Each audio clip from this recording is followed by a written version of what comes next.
es un placer tenerte aquí en Sevilla. Por empezar con esta entrevista, eres novelista, pero también eres guionista. Tu nombre está detrás del guión de muchas series que conocemos, estás muy vinculado al intermedio. Claro, y he hablado a veces con escritores que también son guionistas, porque no es raro. ¿En qué medida a ti te ayuda el trabajo o la técnica que utilizáis a la hora de elaborar guiones para escribir la novela? Yo, claro, utilizo muchas herramientas de guión para escribir. Yo creo que la gente que es puramente de literatura tiene un talento ya natural en el que pueden desarrollar la novela sin tenerla desarrollada, es decir, que se basan mucho en su propio criterio para ir escribiendo sobre la marcha. Eso para un guionista es como un suicidio. Necesitas tenerlo todo previamente desarrollado, todas las tramas, todos los arcos de personajes, es decir, saber dónde empieza, qué conflicto tiene, cómo se desarrolla, y luego cuando ya lo tienes todo empiezas a escribir. Ajá. Entonces, claro, eso lo utilizo. Luego la forma de meterle ritmo es muy de televisión también, ¿no? De que los capítulos terminen en alto, bueno, ese tipo de cuestiones son muy de tele. Y además son muy efectivas en una novela como un thriller, porque Exacto. de esa manera mantienes al lector totalmente enganchado durante toda la lectura. Exacto. Pero eso, claro, eso yo creo que es útil ahí, pero estoy en contra de por ejemplo, escribir novelas pensando que va a ser una serie. O sea, vale. yo creo que que cada cosa tiene su formato, ¿no? Y tienes que pensar la novela como una novela, aunque tengas herramientas, ¿no?, de guión, pero creo que hay que ser respetuoso con la gente que lee. Pues precisamente de eso, de trasladar las novelas a la serie, con este libro, con Dios sabrá vengarnos, cierra la trilogía de Lucía Gutiérrez. Y yo me leí la primera parte y vi la serie, la segunda verdad que la tengo pendiente de lectura, pero tú concebiste el proyecto de entrada inicialmente como una trilogía, ¿o fue resultado del feedback que tuviste? Claro, creo que más lo que ocurrió fue que cuando estaba terminada la novela, en la editorial le vieron como potencial, ¿no? Que era un personaje que tenía muchas aristas, que se podía desarrollar, que justo por sus conflictos internos era fácil dotarle de otro tipo de sucesos e ir alargando, ¿no? Pero creo que ya fue en la segunda, ya sí estaba claro que iba a ser una trilogía. Ajá. Y en ese momento ya sí está, yo ya lo tenía en mente, aunque no lo tuviese como muy desarrollado, dónde quería que fuese Lucía. Vale. O sea, para el segundo y el tercero iba... Como la evolución del personaje. Exacto, ¿no? Pues por ejemplo, desde una primera novela que empieza como por ejemplo un tonteo con el alcohol, a una alcoholemia severa, a una tercera parte en la que ya es enfrentarte a tus problemas, ¿no? Ser un poco más... Esta cosa como que aunque los thrillers normalmente tienen un conflicto, a mí me interesa más el conflicto que tienen los protagonistas con ellos mismos, es decir, la idea que se tiene de uno mismo enfrentada a la idea de lo que eres realmente, ¿no? Vale. Y cómo lidias cuando averiguas que realmente la versión real de lo que tú eres es un poco miserable.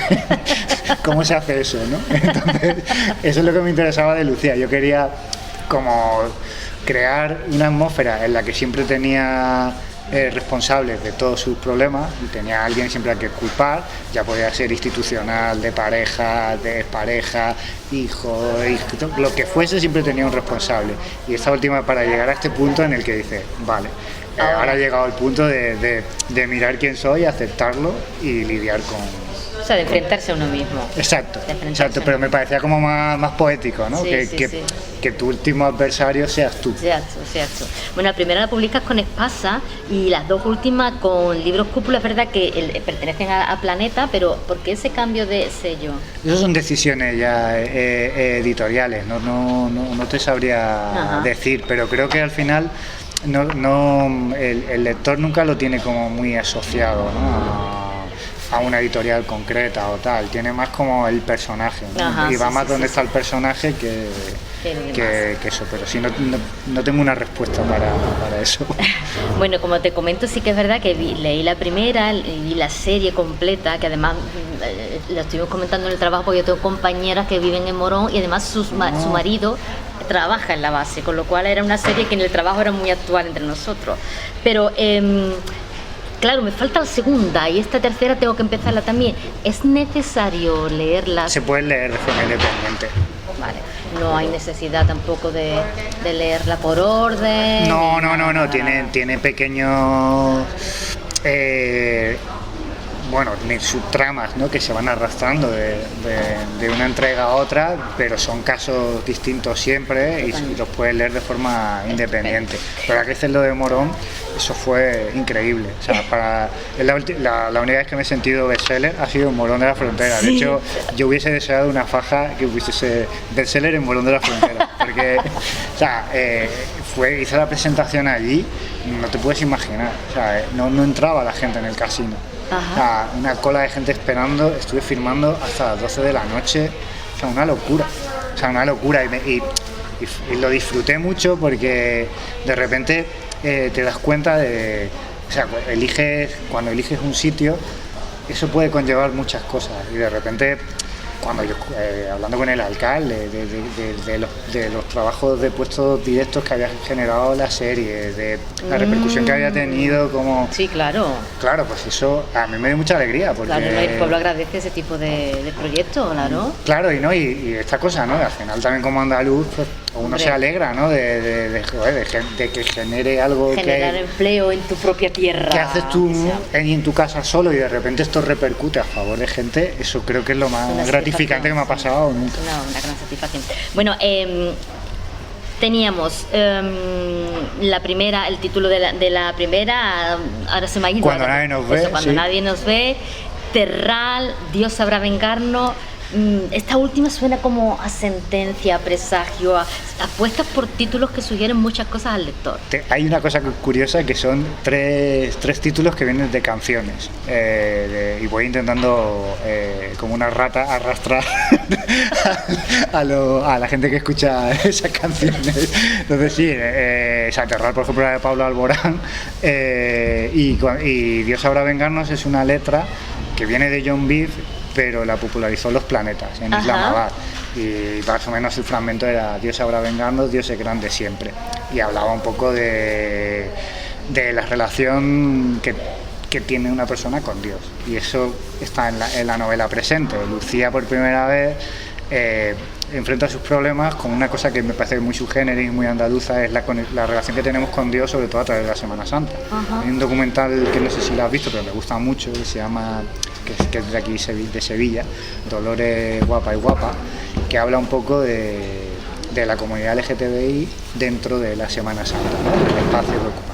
Y uno de ellos hablaba de que llegaba al final de la noche y él hablaba con la Macarena fumando, ¿no? Y que le contaba, estoy saliendo ahora con un chico, no le veo yo que sea trigo limpio, ¿tú qué opinas? Tal. Y eso me pareció tan bonito, y que representa también, ¿no? Que a lo mejor muchas veces desde fuera, desde Madrid o desde Barcelona, no lo entienden y nos ven a lo mejor a veces como fundamentalistas o tal, y a mí eso me gusta porque ni siquiera implica una creencia tal, es creer la Macarena, que es otra cosa, que no es necesariamente creer, y la forma en que se desahoga, como si fuese una amiga o un amigo, lo quería trasladar, porque me parece algo muy nuestro y poco tratado. Total, sí, la verdad que es interesante. Bueno, vamos a centrarnos en la trama de esta entrega.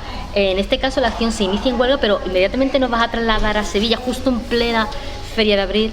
¿Por qué eliges esta ciudad, esa semana en concreto y el año 2019? Porque justo es una anomalía, no ha ocurrido solo 3 veces que coincida la feria con las elecciones. Y la última que ocurrió fue en 2019. Entonces lo quise aprovechar, porque no es algo habitual, pero sí que quería que tuviese, oye, ¿por qué la feria y unas elecciones que parece, no, es que ha ocurrido de verdad? Y me parecía como tú bien sabes también, es como un escenario bastante lamentable cuando hay campaña política. Ya normalmente cuando van los políticos y se colocan, especialmente cuando vienen de fuera y les colocan el traje o el traje de gitano, el traje flamenca o lo que sea, y ves que aquello no. Claro, entonces ya de por sí me parecía bastante cómico y que se presta a situaciones que, claro, pues como se tratan normalmente temas, ya ves que hay como pues, los abusos del campo de la fresa y tal, siempre intento buscar recovecos donde haya también comedia. Me parecía que, pues eso, hay un momento que recreo que está basado en hechos reales, hay un momento de de dos políticos del mismo partido que se tienen que hacer una foto juntos celebrando con la prensa y se odian a muerte, pero en la foto están los dos, ¿qué tal? Que no sé qué, y ese momento fue el de Susana Díaz y Pedro Sánchez, ¿no? Que coincidió en la feria también, no se soportan. Y tienen que hacer el paripé. Exacto, entonces el motivo era ese, que me parecía como una cosa muy guay, porque en toda la trilogía siempre busco momentos luminosos, como son la Semana Santa en el sentido lúdico, ¿no? Porque es muy festivo, que no es como la Semana Santa estaba pensando de Soria o de Castilla, Zamora, tal, que son cosas más, aquí es más festivo, ¿no? Sí. Y de hecho, una cosa que siempre me gustaba era que en un momento dado tú puedes cantar y gritarle a Cristo guapo o a la Virgen guapa, ¿no? Y es como ya está en un momento a lo mejor como y eso me parece como muy bonito y por eso intentaba seguir la estela de siempre de escenarios luminosos y luego por detrás todas las sombras. Total, sí te iba a preguntar por el contraste, precisamente ese contraste que estás comentando. Bueno, los asesinatos que se cometen en Huelva terminan vinculándose con un político y su familia. Exacto. Si un thriller pone el foco de atención sobre la política, ¿la intriga y el suspense está asegurada? Yo creo que sí, creo que sí, porque además me interesaba mucho que en este caso fuese un candidato de un partido de corte progresista, porque me parece todavía como que tú estás por un lado manteniendo un discurso de sostén a la inmigración, de tal, de no sé qué, y por atrás estés ocultando, ¿no? ayudando a encubrir un asesinato, ¿no? Y que cómo te enfrentas tú a eso, ¿no? Que es lo que te decía antes del discurso, de tú por un lado dices que eres esto, pero en realidad eres esto otro, ¿no? Y cómo lidias, cómo proyectas un mensaje a la opinión pública cuando tú realmente llevas una vida que va por otro sitio, ¿no? Entonces todo eso me parecía muy interesante, más allá incluso que de la propia trama de corrupción, que yo no quería llevarlo a la corrupción financiera o tal, me interesaba más llevarlo a esta cosa de las cloacas, del submundo de los partidos, de comisarios que trabajan, no tanto, yo no creo que sea una cosa tan sofisticada como tenemos en mente, porque de hecho lo vemos cuando estas cosas van por procedimiento judicial y hay testimonios, ves lo cutre que es. Sí. Entonces quería mantener un equilibrio de esa cosa cutre con la intriga, ¿no? Pero me parecía que eso era interesante, ¿no? Encubrir delitos de ese tipo. Claro. Bueno, las investigadoras de los crímenes serán el inspector Montoya y Lucía Gutiérrez.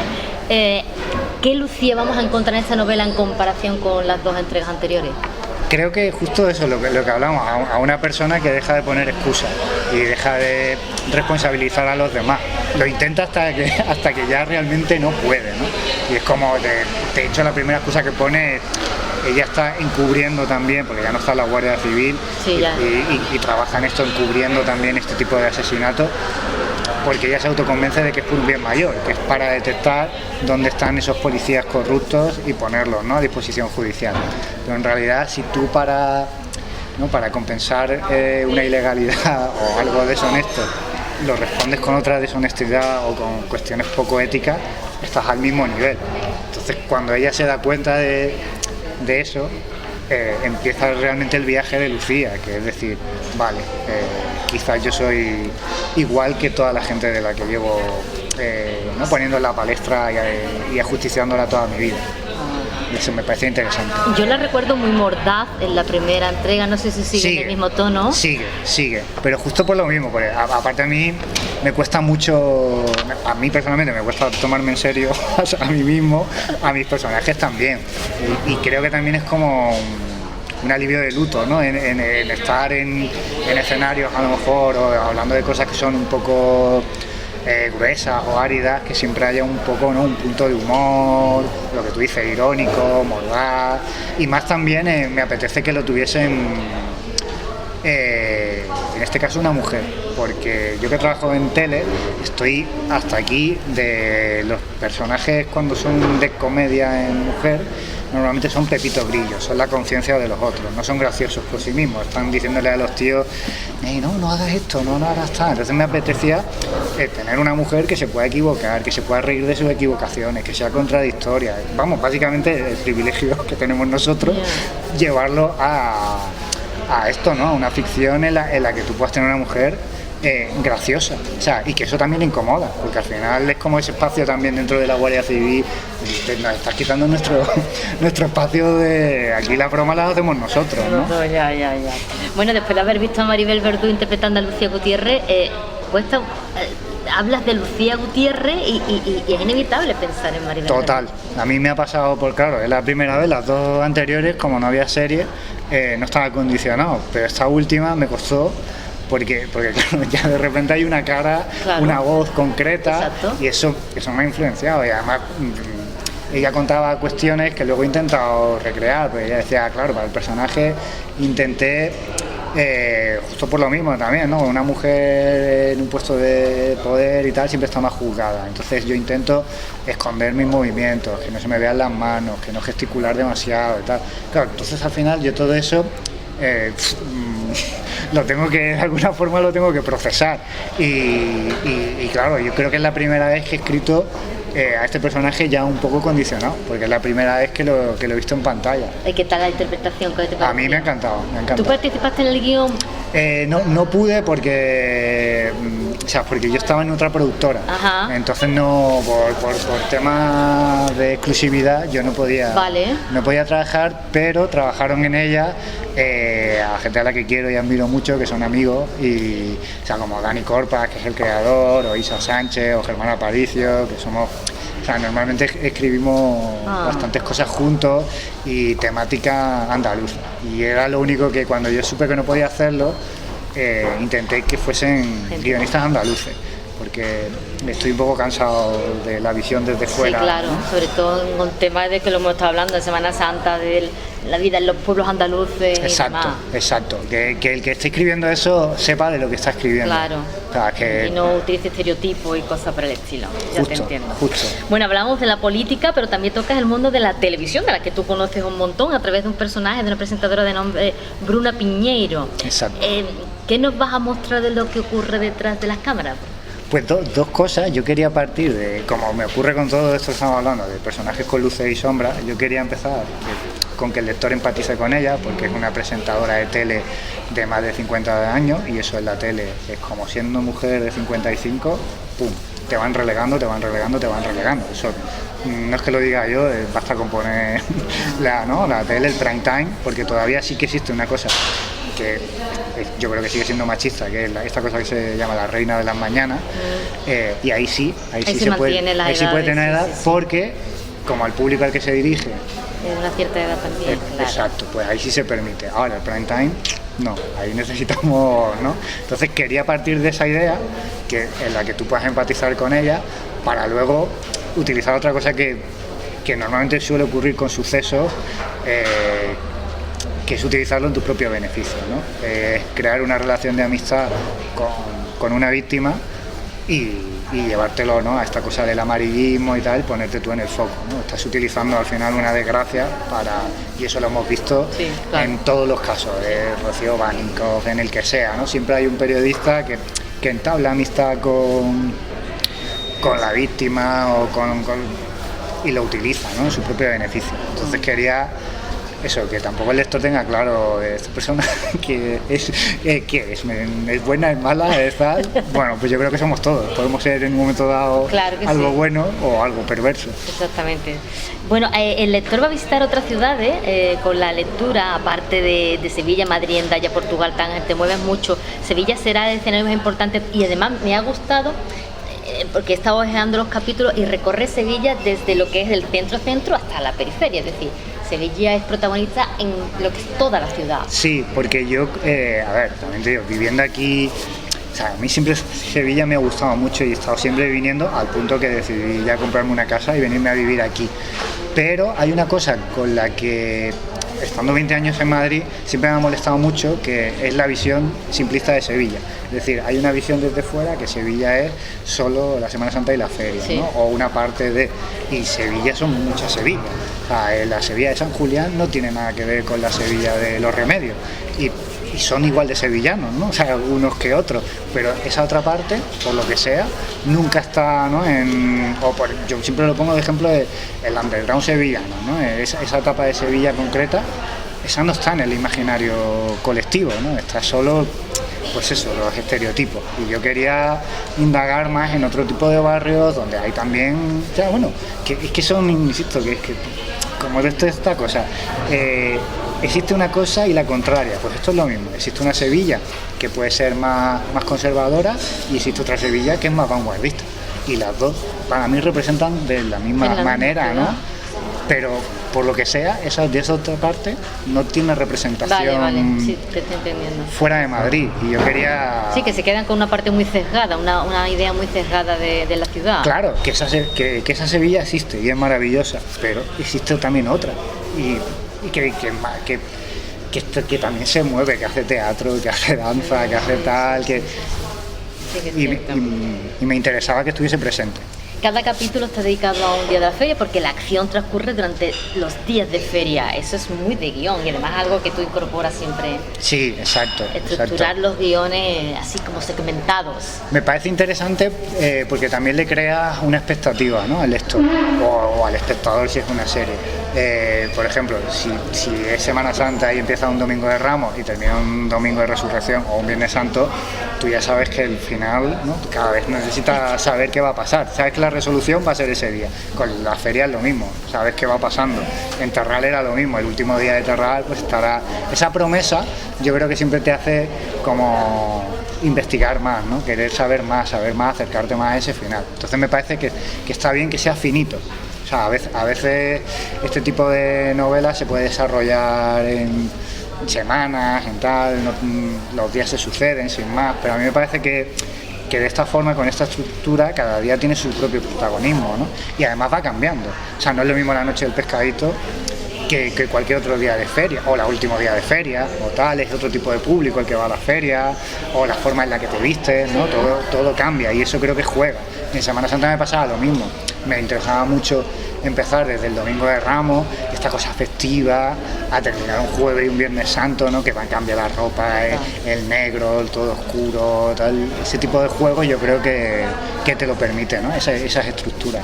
Leí en una entrevista que cuando publicaste la primera novela que para ambientarte te habías puesto más... Digo yo, bueno, esta que transcurre en feria se habrá puesto sevillana para ambientarse. Hago un poco eso y estoy casi seguro que la relación con mi pareja terminó por las marchas profesionales, porque tuvo que ser un infierno para ella. Claro, imagínate 8 horas escuchando de fondo.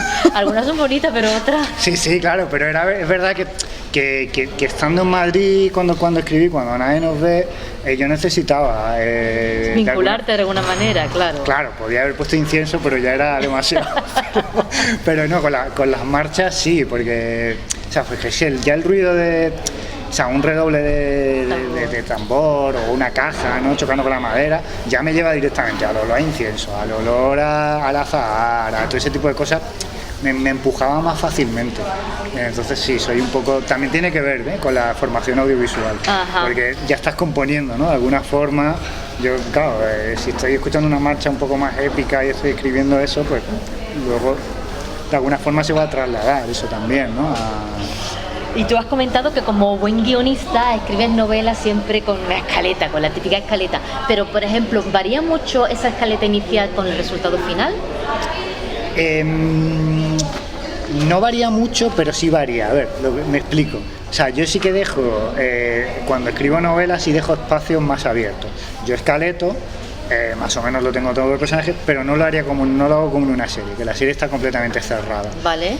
En la novela intento dejar espacios para que la escritura sí me vaya llevando a otros lugares. ¿Eso qué ocurre? Pues que a veces modifica la escaleta.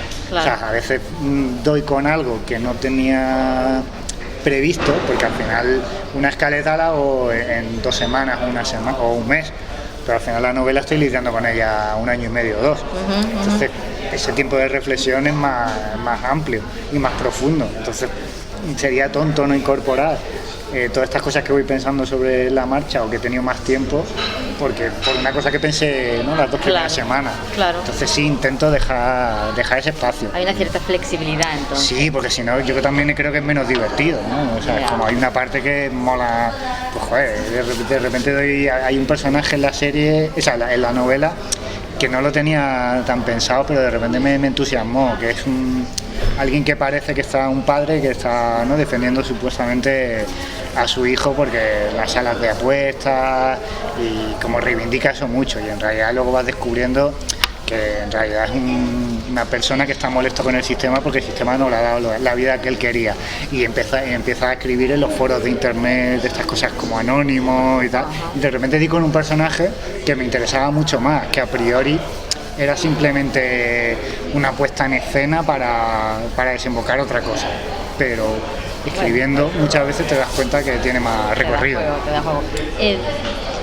Vamos a ver estas dos últimas novelas en formato audiovisual, teniendo en cuenta que la primera gustó mucho. No lo sé, o sea, ojalá, pero esto nunca se sabe. O sea, puede entrar en procesos de adaptación, caerse, no lo tengo claro. O sea, a día de hoy es cuando nadie nos ve, y si surge algo, pues ya de la chapa conmigo. Sí. Estaba muy bien la serie, me gustó muchísimo. Yo creo que está bien, y a mí me apetece, además, justo ahora también por el momento que está viviendo Málaga, hacer esa serie en Málaga, porque tiene que habla mucho, ¿no?, también de este proceso de gentrificación de las ciudades y todo eso, y me parece interesante, ¿no?, que la gente vea, claro, en plataforma nacional, que tú puedas ver cómo la gente ha sido expulsada no de la ciudad, sino ya directamente vive en pueblos. O sea, eso me parece fortísimo. Totalmente. Bueno, para terminar, dos últimas preguntas y ya centrándonos en tu faceta de guionista. ¿Eres más fan de series de muchas temporadas de largos capítulos o de miniseries?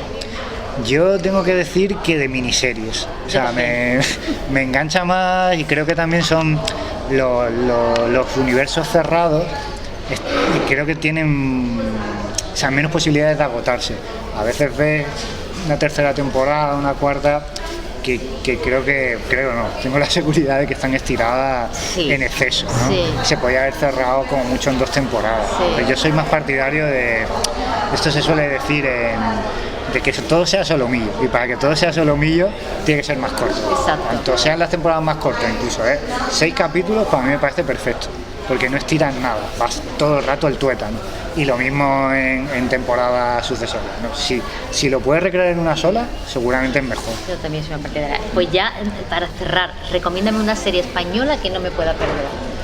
Uy, a mí me gusta mucho, te voy a decir una de comedia y una... Venga. O sea, la última que me ha gustado muchísimo es Querer, de Laura Ruiz. La recomiendo muchísimo, me encantó. Y luego comedia, me fascina Ars de Madrid. Ars de Madrid. Ars de Madrid me gusta, de Paco León. Vale. Me gusta muchísimo, fue una de las series que más me han marcado.